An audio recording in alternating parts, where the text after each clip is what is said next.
tell you there was a little bit more variety in what people were wearing there. Here it is the same red hat with the numbers 45 and 47 on the side. Now, I was listening to Katie. There isn't a lot of dancing happening here, but their eyes are locked to two big screens right there next to the podium. And the loudest cheer that we heard, Adrian, is when the states of Florida, West Virginia, and Kentucky were called for Donald Trump. There was also some booing when they showed Kamala Harris on the screen, just giving a little bit of a snapshot of some of her speeches at the rally. So again, we've got a front row seat here at Trump headquarters. I am going to tell you exactly what happens as all of the results come in, and we've got you covered here to show you exactly what we'll see with this crowd here at West Palm Beach. Chris Reyes, great spot for you to be. Thank you very much, Chris. We'll be talking a few hundred times this evening. So just to steal an anecdote from Paul Hunter, he's probably sick of me talking about this.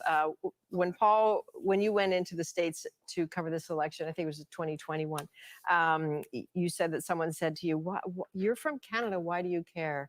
And together you came to the conclusion that, well, when you're in your home and you smell smoke, you stick your head out the window to see if your neighbor's house is burning down. So the neighbors are up to something. And so that's why, as Canadians, we care very deeply to figure out, is something on fire, Rosie? Yeah, not yet, but that's what we're watching for with great interest, obviously, in this country. This is, after our federal and provincial elections, the most consequential election for this country. And that's because what is at stake? And what is at stake tonight is something that is more predictable and knowable in the Democratic candidate, and something that is more volatile and unpredictable with the Republican candidate. But also knowable. Also knowable. Someone that this particular government managed to negotiate a new NAFTA with and dealt with for 4 years. But it was an all-consuming kind of 4 years in order to try and manage where he was going to go and respond to it. We can talk a lot more about some of that through the night, but the policy issues that affect this country, that could be affected by what happens tonight, trade, immigration, CUSMA, the new NAFTA, which has to be reviewed in 2026, border security, what happens to that war in Ukraine, whether Canada is under pressure to pony up more money for NATO. These are all big, big issues. And those are the things that people in Ottawa and certainly all Canadians will be thinking about tonight, because whoever wins has different positions on these issues, and we'll need to figure out how to respond to the candidate. And is it your instinct that there is anxiety, or because they're both knowable in some way, it will be okay? It will be okay. I mean, we've seen this before, and it was okay. And you can manage to respond and cope with whomever. And that's certainly what members of the government will tell you. However, they don't know any more than we do what's going to happen tonight. They are anxious to see how this is going to go. If Kamala Harris wins, it is easier. It is easier for Canada because they know that it will be kind of predictable, normal sort of governing. Donald Trump is volatile. That is part of what his strategy is. And I think that becomes problematic for any government, because you have to be able to respond at a moment's notice, given his decisions. So, it will be okay. We can tell that from up here, but it will be different depending on who we end up with. Okay, Rosie, thanks. Paul, I see you're scribbling notes. I can't quite read them. But what's on your mind? Well, I was watching Katie and Chris, and I was thinking about in 08, I was at a watch party at Howard University, historic moment. I was there for the call when Obama won. In 2016, I was in New York at Trump headquarters. And what I was thinking when she was talking about the party at Trump headquarters now, at this time in the evening in New York in 2016, it was funereal. I'm not sure what the word was. It was a tiny room. There was hardly anybody there, and because everybody knew that Hillary Clinton was going to win, right? We were talking about this earlier today, until that wasn't the case. And so it's a reminder of these early numbers that we're going to be hearing from Ian throughout the early part of this program, that things can change, right? And they changed in 2016. In both those cases, 08 and 16, history was made. We're going to see history made one way or the other tonight. But with we don't, to the point Rosie was making, we don't know. And what's remarkable about that, to me, could you get more polar opposite views and visions of America and where this country will go for the next 4 years. And yet, here we are, election night, and it's like this. It's not M&Ms and Smarties. No, exactly. It's that or it's that, and we don't know. Kevin, as a Republican strategist, I know you have tons of people back in the U.S. on the ground you're communicating with. What is the feeling you're getting from them tonight? Confidence. At this time in the night, I think both campaigns can feel nervousness with confidence, combined with confidence, because we don't have the important numbers in yet, but we do have some interesting trends. It's just been announced that with 84% of the vote in Miami-Dade County, Trump is up 11 points. Hillary won that county by 30 points in 2016. If that translates to other important, actual battleground states, that he's cutting into the Latino vote, that's news, and that will be the story of the night. Same with urban turnout. If it continues to be down as it was in the early voting, that will be the story compared to rural. We don't know that yet. We're hearing, we've heard Philly may be turned out today big time. If that's true, then does that translate to Atlanta? Does it translate to Milwaukee? We don't know. We'll find out. Okay. Aisha, in a sense, the same question for you, because the last 24 hours, well, last 72 hours, certainly for the Harris camp, have been interesting, particularly, polls out of Iowa suddenly suggesting Iowa. Who would have thought Iowa is maybe leaning possibly towards Kamala Harris? We don't see that in the numbers yet. But what are you thinking about? What are the signals you're getting from the ground? Well, we have been really excited about the momentum going into Election Day. This has been an unprecedented campaign by every measure. You have a candidate who came in late, who galvanized the hearts and minds and spirits of the American people, got a lot of energy, enthusiasm, created momentum, and kept going. The Harris campaign has not had any gaffes. It's been flawless. And so coming into election night, I think what we're looking at now is that going to translate with women who have needed a permission structure to be able to perhaps vote against their husbands and some of the men in their lives and support Kamala Harris? Did she just say that Kamala Harris's campaign did not have any gaffes? Did I hear that right? Oh my God, this is Canadian news for you guys. CBC reporting on the election. Yeah, the first person people were asking, who was that lady talking about Trump being unstable and reckless? That was Rosie O'Donnell. So yeah, so bear with us, guys. I'm preparing the slide deck here. We have different multiple feeds coming in from different stations. We also have the election map for you guys there. I'll be having, of course, Janine on the show with me tonight. We're going to be looking at statements that Trump made earlier today, some comms out there also, some predictive programming. We're going to be decoding all that for you guys here very soon. Janine is set to be on here in about 40 minutes or so. And I've invited Meg also to bring some of the astrology here so that we can kind of map that out to see what the energies are behind the scene there on all of this. At the same time, I wanted to invite you, if you haven't already done so, please do go check out the video I produced with Cliff High, the Wacky Woo on the Sunday night show. Blockbuster to be sure. We hit #1 on the Rumble leaderboard with that on the Sunday night there. Extremely powerful show, giving you a map out here of the next 6 months from this evening. So if you haven't seen that episode, I truly recommend you go bookmark it and maybe watch this later on tonight or tomorrow at your leisure. But there's a lot of information here on how to navigate this crazy world of ours. So yeah, the Wacky Woo was awesome. Thank you, Joella. I appreciate that. So guys, I'll just keep this CBC feed here going for a little bit longer as I continue to prepare the slide deck and add more news items for you guys here. And we'll be back. If I hear anything crazier than that, I might come back a little bit earlier than 9 o'clock. But so far, yeah, we're set to go live here at 9. So stay tuned. And again, enjoy the Canadian rhetoric here on how absolutely disastrous the Trump presidency could be for Canada. We saw that in the mainstream news today. Toronto Star, Globe and Mail, the Post are all saying how absolutely disastrous it could be for Canada. And they were explaining all the reasons why. You guys can go read that news articles. They're on the slide deck, and they're also on my Twitter now if you want to read that before we get into the show. But we are going to be decoding some of that also later tonight. So let's continue here with CBC, and we'll come back. Even though they may be conservative and generally vote Republican. And I think we're going to watch that in the suburbs of Pennsylvania for sure. We're going to see how that plays out in Georgia. We know that Black voters matter in Georgia and North Carolina, but I think this election is going to come down to a gender gap, and we're going to see how women play out in states. That'll be surprising. And white women make up, as I understand it, 30% of the American electorate. That is a huge block, not Huge a block. monolith.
Republicans managed to exceed expectations in the parts that they need to juice up to turn out this state on election night.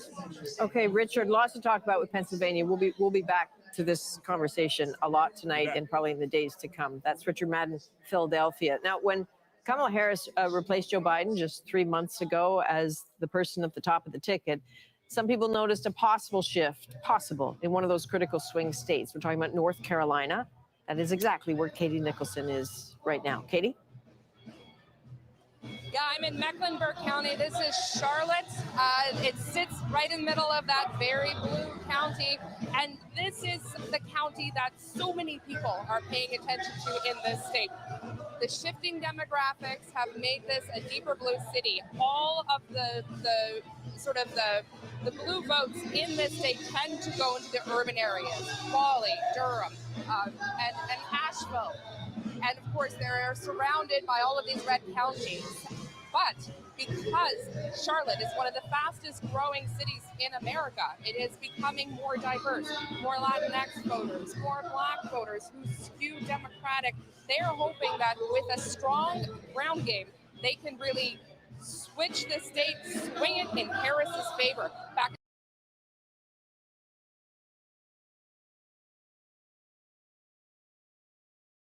with a very strong ground game throughout the entire state.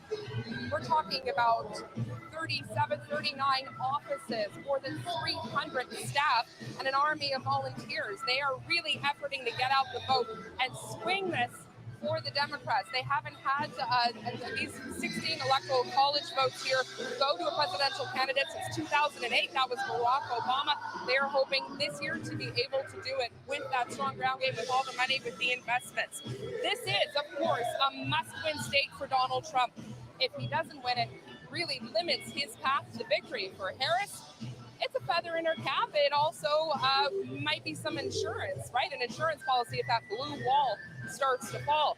But there are also concerns. If this is very tight and Harris takes this state, a number of political scientists I've been talking to say this state could become another contentious battleground post-election day, very much in the frame or the mindset of Georgia about 4 years ago. And it is no small accident, Adrian, that the election officials in this state have been in close contact with Georgia, talking about election security measures and safety for their election board staff.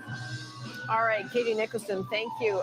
Paul, it is so striking and sometimes so sad to hear all these stories about poll workers who have, panic buttons on lanyards and safe rooms and safe words and whatnot. This is unlike something we've seen before, right? I was noting the security going up in Washington, D.C. today as well, right? Like a fence around the White House and a lot of the government buildings in the downtown, putting plywood up on the windows and things like that. Security is a real concern, be you at a polling station, we saw a lot of that in 2020, or just broadly. And it's one of these things about America right now that the place that heralds democracy and is the beacon for the world on this, and that the country is in a place now where people trying to carry out the process of a democratic election have to worry about their safety. It's yet another remarkable aspect of that country right now. Indeed. All right, Paul, thank you. I just want to break away for a second because we would very much like to have a conversation with Canada's Deputy Prime Minister, Chrystia Freeland. We all know that Canada will feel the echoes of the decision Americans make tonight, right? Ottawa says it is prepared for either candidate. Okay, I have to listen to Minister this. Freeland, thank you for joining us. We appreciate it. Both of these candidates, for example, have said that they will use the review of the new NAFTA to make it better for the United States. So, you have to wonder what is the distinction between the two for you? Well, Adrian, first of all, thank you for having me on tonight. And I have heard a lot of people talking about their anxiety on your show.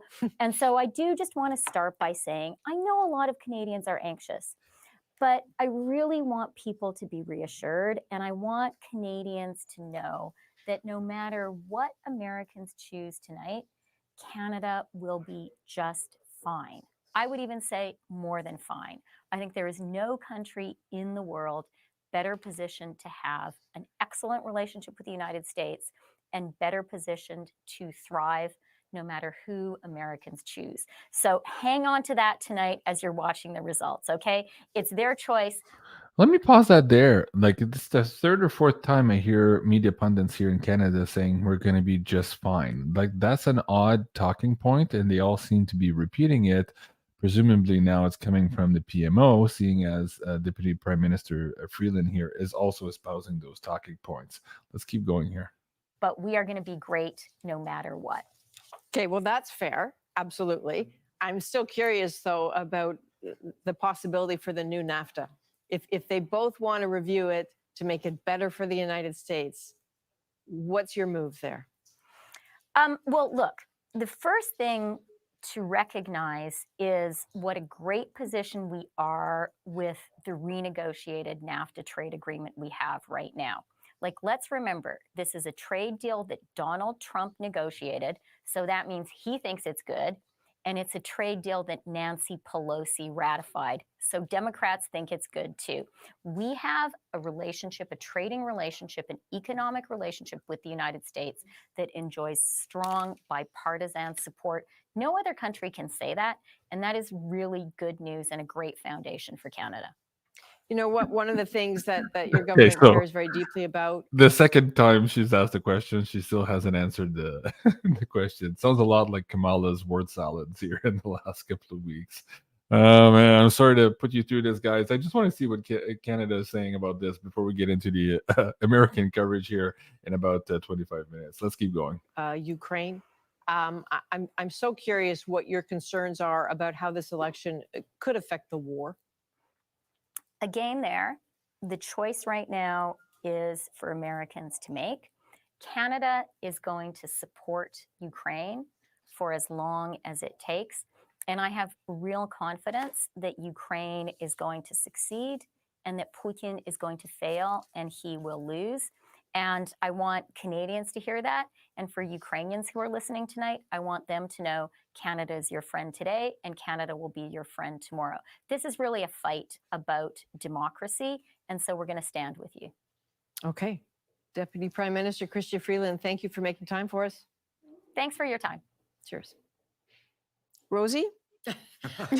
So I agree. We'll be fine. Yes. She of course is right about that. But there are degrees of how fine we will be. Let's take, for instance, Donald Trump's promise to tariff all countries, all imports from countries. The main goal, of course, to hit China where it hurts, but also to add 10% tariff on imports from Canada. CUMSA, the new NAFTA, would not protect us from tariffs. The BDC, the Development Bank of Canada, estimates that would subtract $7 billion from Canada's GDP, and we would lose 20,000 jobs with that alone. Maybe he won't do that, but he has imposed tariffs in the past on steel and aluminum, and we had to deal with that for a year. It took us a year to get that off, and it paralyzed the industry. We were fine in the end, but it was an awful lot of work to manage those kinds of, directly economic impacts on this country, and that was a problem. On Ukraine, you asked that question.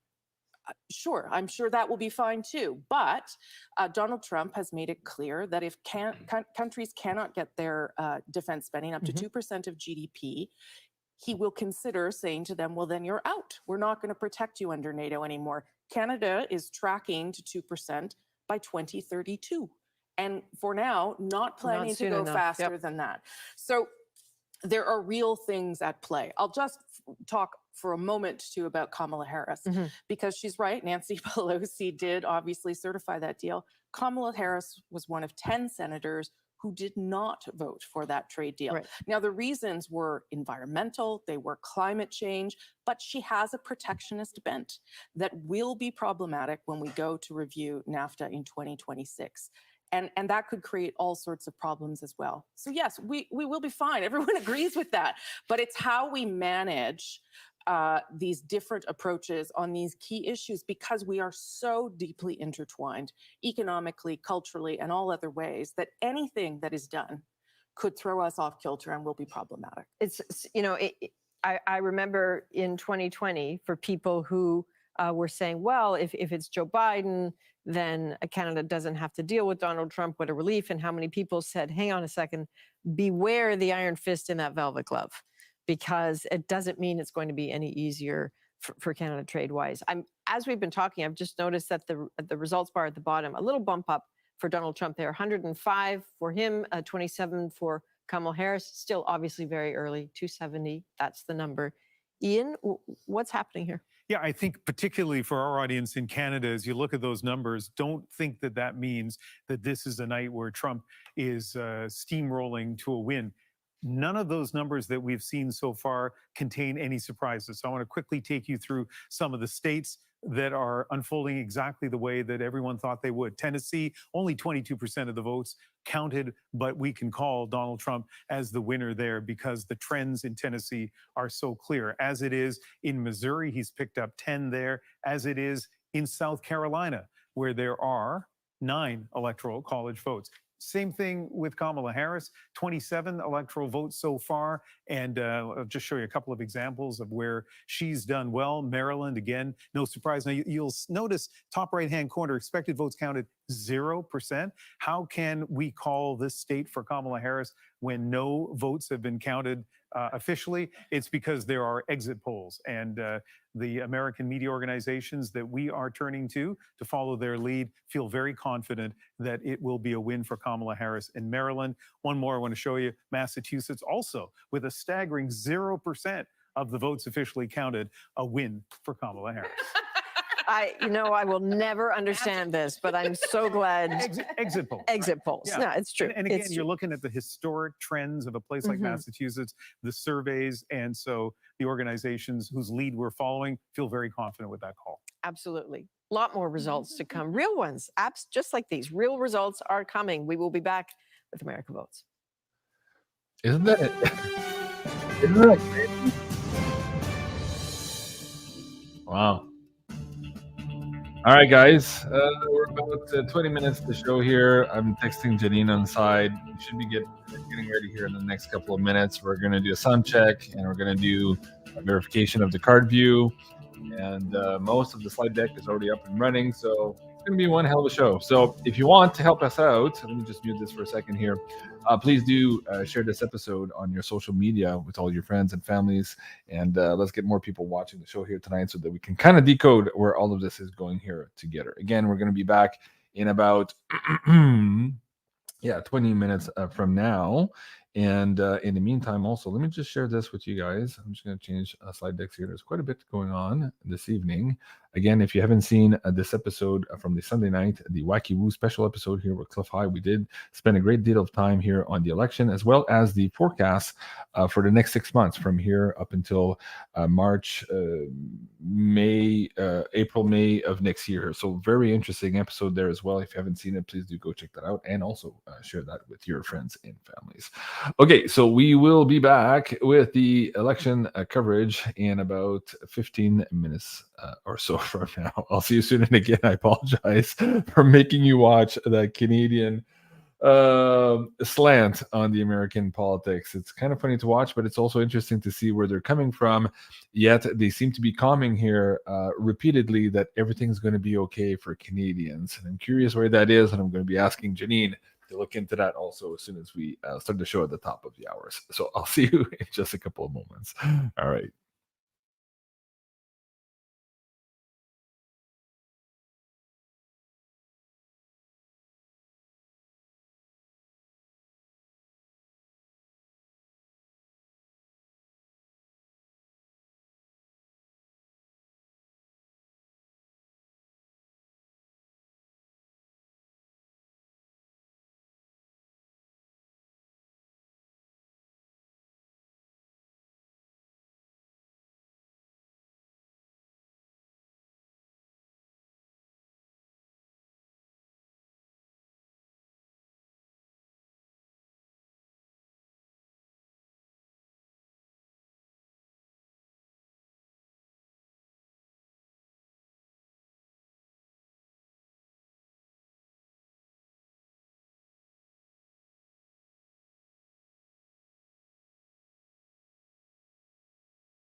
have not somehow been involved, has to be weird for you to not be there. It's definitely a little bit weird, and it's more than the election. I mean, I've been involved in politics for really all of my professional life, and since I've been appointed as the U.S. ambassador to Canada, I just haven't been able to participate in partisan political activity. I'm not complaining about that. This is as good a job as you can have, and it's been an honor of my lifetime to represent the United States and President Biden in this great country of Canada. But one of the things I've had to give up is my interest in politics. And I know ketchup chips, just don't make up for that. I get it. You know, Ambassador, news reports today suggest that the FBI is saying that it's Russia behind some non-credible bomb threats at polling stations and some deep fake videos. I'm curious what concerns you about that in particular, and what you think this country could learn from it. Well, look, I mean, I want to start with the fact that I'm actually not surprised to hear those stories. The FBI and the Justice Department and the State Department have been trying to warn the American public and warn the world about Russia's aggressive behavior in terms of election interference and disinformation and misinformation.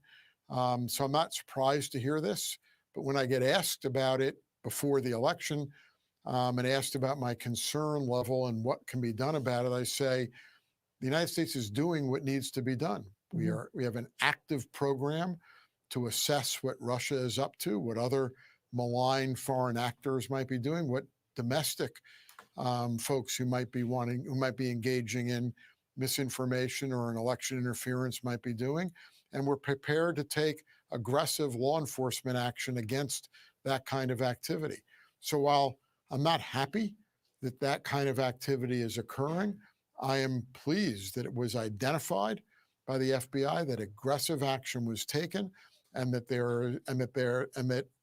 they have been successful in preventing there from being any interference with the free and fair elections that are taking place today in the United States. Now, certainly a heads up for Canada too. I'm curious what you think is at stake for this country.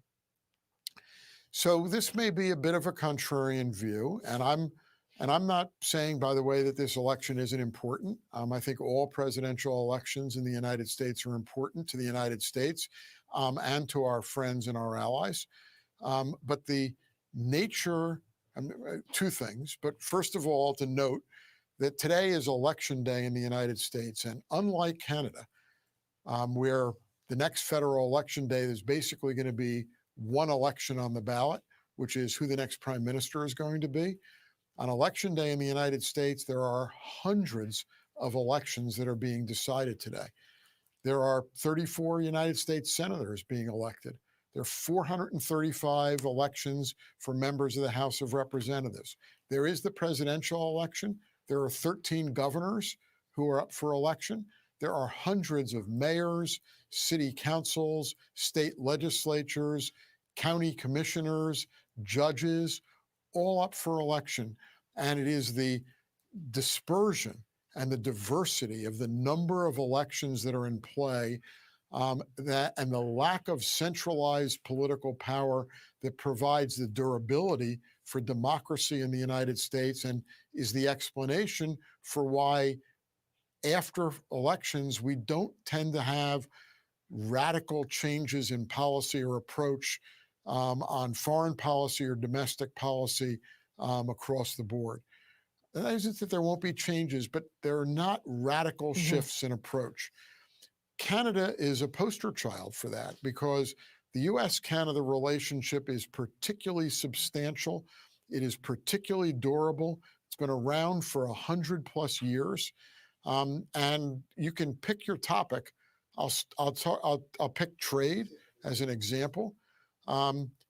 Canada and the United States share the largest bilateral trade relationship in the world. We have $3.4 billion a day in goods and services trade across our borders, creating or sustaining millions of jobs in both Canada and the United States.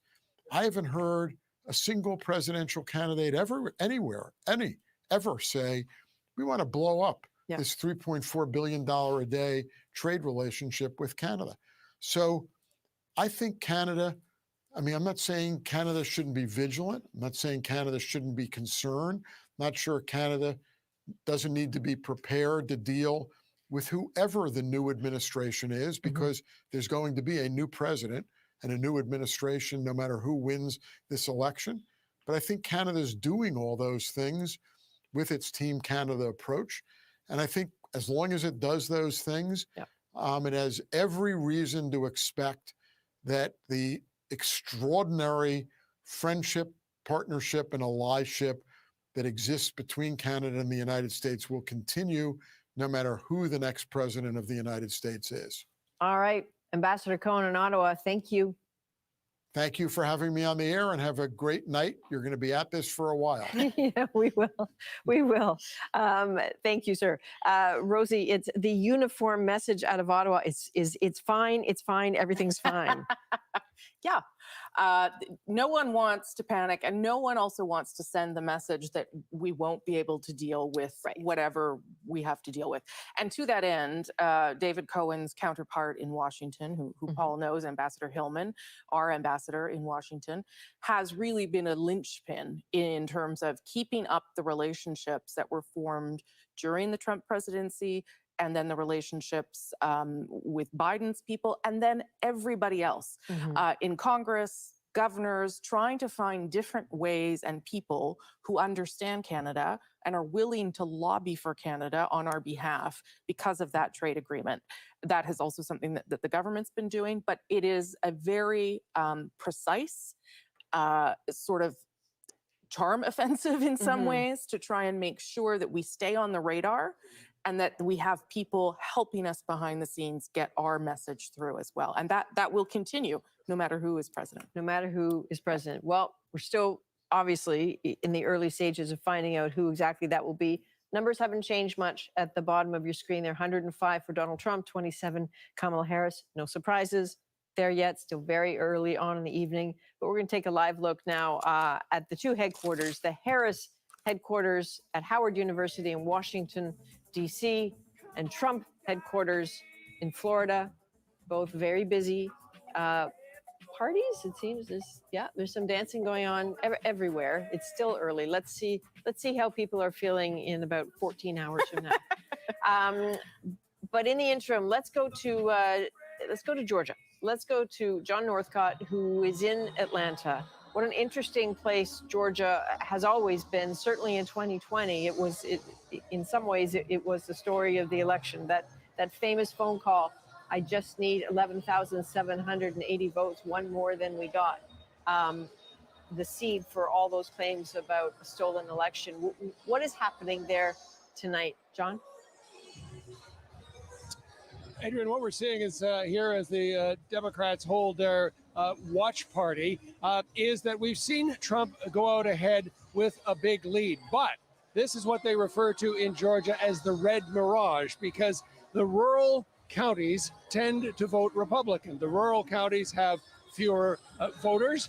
They are less densely populated, and they just get the results in faster. So while he went out ahead with a big lead earlier, we're starting to see that shrink a little bit. What we're also seeing is the early voting play a role in this, because what we're seeing now is all those early votes coming in, and as a result of that, we're seeing a high propensity of Republicans. And you'll recall that Donald Trump has in the past discouraged his supporters from voting any other way except in person on election day. No mail-ins, no early voting, etc. That, the Republican Party argued, cost him in the last election. So this time around, he was saying, get out there and vote early. And we're seeing there in terms of those early votes that are coming in and being counted, that the Republicans are, in fact, a greater number. And that aligns with what I've been hearing from Republican officials that I've been talking to in the last week or so that I've been down here. So watch for that red mirage, watch for that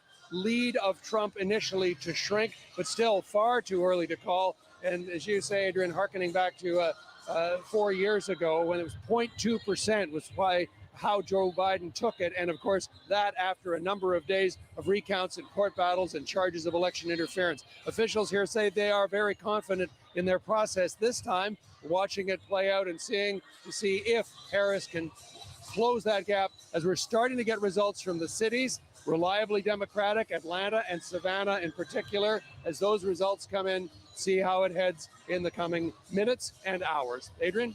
Okay, thanks, John. Yeah, it's the granular data that really matters in all these swing states and in these critical places. I appreciate that.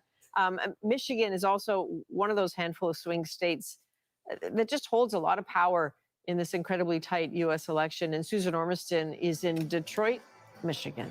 Susan, what are the details? What are the things you're gleaning from Detroit tonight? Well, it's early. We've got less than 8% of the vote in Michigan, and Kamala Harris is leading Donald Trump, but we can't really deduce anything from that. I'll tell you what the Democrats are worried about. They're worried about Arab Americans siphoning votes away from the Democrats because of their anger and frustration over the war in Gaza and how the Biden-Harris administration has responded to that. They're also concerned about auto workers. You know, the UAW union officially endorsed Kamala Harris, but last night in Grand Rapids, Michigan, I was there. Trump was on the stage at his final rally, and he pulled an auto worker up on the stage supporting Donald Trump, trying to stoke that vote among auto workers who are concerned about their jobs. There's been a lot of fear inserted in the whole EV manufacturing, and there's some weakness in that vote too. And also we're looking at how will black men vote tonight, primarily young black men. There was concern in the Democratic camp about that demographic. About 2 weeks ago, it may have resolved itself a little bit, but they'll be watching for those numbers tonight. We're at the Democrat watch party in Detroit. I mean, Detroit is traditionally Democrat, and it pulls the state along with it. I heard in Grand Rapids last night, you know, out west, the Republicans were saying, we're good here, we're good in the rural areas. If we could just get rid of Detroit, we'd have this state with no problem. Of course, that's not going to happen. There is an urban-rural divide here. People are eating and drinking. It's pretty relaxed here. They're feeling good for the moment, but we have no reliable indications yet of which way this will go. And you know, just a quick anecdote about Canada, Adrian. You were talking about Canada a minute there in your interview. The question I've been asked most, two questions. You came all the way down here to cover the U.S. election. I said, hey, there's a sign there, Road to Canada. It's not that far. And secondly, I grew up with CBC Channel 9 here in Detroit. So that was kind of heartwarming. Yeah, no kidding. Well, listen, we're cousins, you know, we're cousins. Susan, thanks very much. We'll be talking tons. Paul, as you listen to these conversations about these really important places, Georgia, Michigan, seeing that not much change on the board yet, but what are you thinking? I was still thinking about trade. Oh dear. If I can just dive back in on that, just because I was listening to Rosie on that, and you know, when the NAFTA was renegotiated and the USMCA, they call it down there, and CUMSA here. So I was in the Rose Garden when it was announced that a deal had been struck, and I got a question into Trump, and I said, look, your whole brand is negotiator, right? And any negotiation, as you would agree, involves some give and take. So what did you give to Canada? And his answer was, I let Trudeau sign it. I let Trudeau sign it, right? So to your point about how it got done, but if he's blustery at times, I think we can agree, but it can get complicated and it can be a challenge to get things done. That said, you know, back in the 2000s when I was parliamentary reporter in Ottawa. You were? I was. Do you remember those days? That was some 70 years after you started covering American elections. Our friends at the SRC did this, I thought, quite instructive piece, and it has borne out with stats since then, and data since then. They looked at, you know, presidential prime ministerial relationships, right? And famously, you know, Kennedy hated Diefenbaker, Nixon hated Trudeau #1, right? And then they tracked it with exports from Canada to the US. And you know what? And I looked at the data since then, the last decade or so. You know what it does? The graph, it just keeps going up. So to Ambassador Cohen's point, right? It's going to be okay. It might be more complicated. If Kirsten Hillman was here, our ambassador to Washington now, she was a part of those negotiations for the new NAFTA. I'm sure it was complicated with the Trump team. If he's in tonight, it'll be complicated again, but stuff will get done. The graph will keep going up. I just want to draw everyone's attention. We're about 30 seconds away from 9 o'clock, which means a lot more polls are going to close. We're going to get a lot more data in. We've been quiet with the panel for a little bit because you guys need to work the phones and work your contacts. And I know you have some information. And Kevin, I'm really curious because Virginia has been a place that's been reliable for Democrats in years past, but it is piquing your interest tonight. Yeah, there's a an important House race. Eugene Vinbin outside of in the DC suburbs he was expected to win by probably 5 or 7 points given its history. He's only up right now by 1. Does that translate to other suburbs? Are the suburbs not coming out as hard for Kamala Harris? And it's a trend we need to watch because that's where the battleground really is. We know the rurals where they vote. We know the urban centers where they vote. Suburbs, if they're not coming out big for her, and she hasn't expanded a huge lead, and maybe that's just one case, but I think it's very representative because it's a big county, affluent county, very college-educated women. If they're not voting for Kamala in big numbers, then we'll see. Okay. It is right now 9 p.m. Eastern. Big chunk of states are about to close. You can expect the numbers at the bottom of your screen there to start to bump up a little bit as they do. Aisha, when you look at the early numbers in the so-called blue wall states, and who knows if we'll be calling it a blue wall after tonight, what strikes you most about those numbers? Well, the fact that it's really early right now. I mean, we're not seeing anything that is super significant because we don't really have the counts in from the urban areas. But one thing that is jumping out at me about Pennsylvania, literally yesterday, I was in Allentown, Pennsylvania, which is in the Lehigh Valley, which is where there are a lot of Puerto Ricans. Kamala did a rally there because they really wanted to try to reach out to Latino voters. And what we're seeing today is that the turnout at colleges all across the state, but in the Lehigh Valley in particularly, is huge. And I'm actually, talking to one of my folks there who's an elected official, sits on a local city council, that was just saying that they actually had maybe 78 students turn out in the last election. And now there's a 2.5-hour line going around several blocks. And there's only 4 voting machines there just in his town at the school there. And so Philadelphia has also had a massive turnout. So when you think about who is really banking on turnout, it's always going to be the Democrats, and that ground game of getting voters to the polls on election day really tends to signal that more Democrats are enthusiastic and excited, especially when it comes down to young people and folks in urban areas. And those are the numbers that we don't have yet. So. But again, we're talking urban, suburban, rural, gender gap. I mean, all the things that people anticipated heading into this, those divisions. And generational gap. All right, guys, let's take a quick pause here from the CBC reporting. If you're watching us on YouTube now, I've put the link in the live chat below. Please come and join us on Rumble just to make sure we're all safe and sound and can have a no holds barred conversation here with you tonight. And of course, our lovely special guest with the disembodied hand there and that little box with the cards. Yeah, there you go. So we'll be on here in just a couple of minutes. I want to give you time, guys, to switch over to the Rumble feed. So Canadian audience, let's look at this latest update here as the close of the polls are happening right now for the 9 o'clock time zone, and we'll come back here in just a moment. We expect Kamala Harris to do very well in California, for example, where she would be expected to win all the electoral votes there, hasn't been counted yet. So we continue to look very closely at the swing states, and polls have closed in 6 of those 7 swing states. Let's take a look at Georgia right now, where Donald Trump is in the lead, has been in the lead throughout the evening, 65% of the vote counted, and at this point, a fairly big lead. You heard, though, John Northcott say that it might be a red mirage. Well, we'll find out as more votes get counted. North Carolina is another state where Donald Trump has maintained a lead, but only 38% of the vote counted there. This is the important thing to keep in mind with these swing states. If Kamala Harris and Donald Trump win all the states that they're expected to win, and if Donald Trump were to prevail in both North Carolina and Georgia, then if he were to go on and win Pennsylvania, that would be enough to give him 270.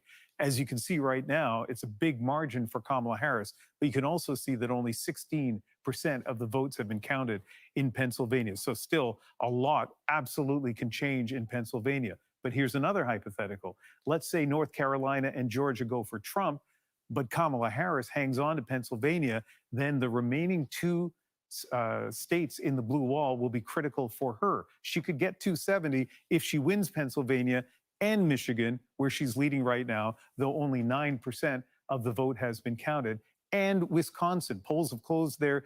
Too early to have any results yet, but we certainly will be watching it this hour. Remember I said that's if each of the candidates gets the states they're expected to get. May not turn out that way, though. Let's take a look at Virginia. And in Virginia, a state that Biden won fairly handily last time around, 54% to, what was it, 44? Anyway, a pretty big margin for Biden last time around. Well, you can see the numbers right now. Almost half of the votes counted in Virginia and a lead for Donald Trump. So we need to know where those votes are from. But I would think, and we'll hear from Aisha, whether for Democrats, this is making them a little nervous. Yeah, no kidding. To Kevin's point, what's happening in the suburbs there is very interesting.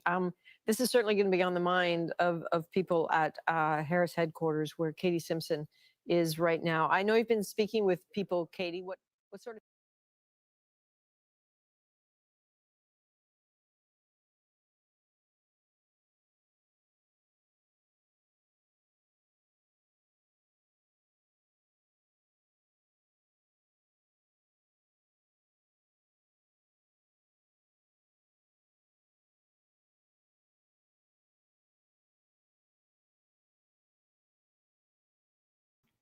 So guys, thank you so much for joining us here tonight.